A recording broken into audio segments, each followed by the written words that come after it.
আসসালামু আলাইকুম সম্মানিত ভিউয়ার্স, যে যেখানে আছেন সবাইকে বলছি, যদি আপনারা কখনো দেখেন যে কোনো কুত্তায় যদি আপনার এই কামড় দেওয়ার জন্য আসে, তাহলে আপনি তৎক্ষণাৎ কি করবেন?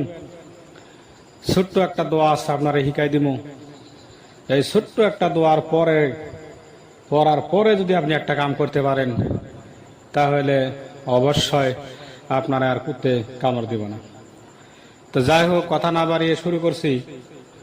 আপনারা যখন কোনো রাস্তা দিয়ে যাবেন, যখন কোনো জায়গায় যাবেন, যদি আপনার ভিলে যদি কোনো কুত্তা আসে, তাহলে সূরা তরিকের লাস্টের 3 আয়াত যেটা আছে, সূরা তরিক লাস্টের 3 আয়াত, এই 3 আয়াত কি কি করা লাগবে আমি আপনাদেরকে এই ভিডিওর মাধ্যমে জানিয়ে দিচ্ছি।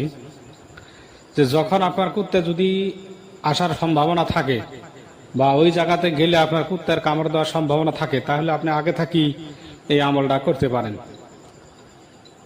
আমলটা হল ইন্নাহুম ইয়াকিদুনা,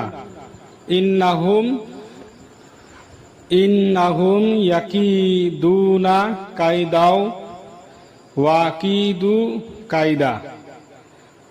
ইন্নাহুম ইয়াকিদুনা কাইদাও ওয়াকিদু কাইদা ফামাহিলিল কাফিরিনা আমহিলহুম রুয়াইদা।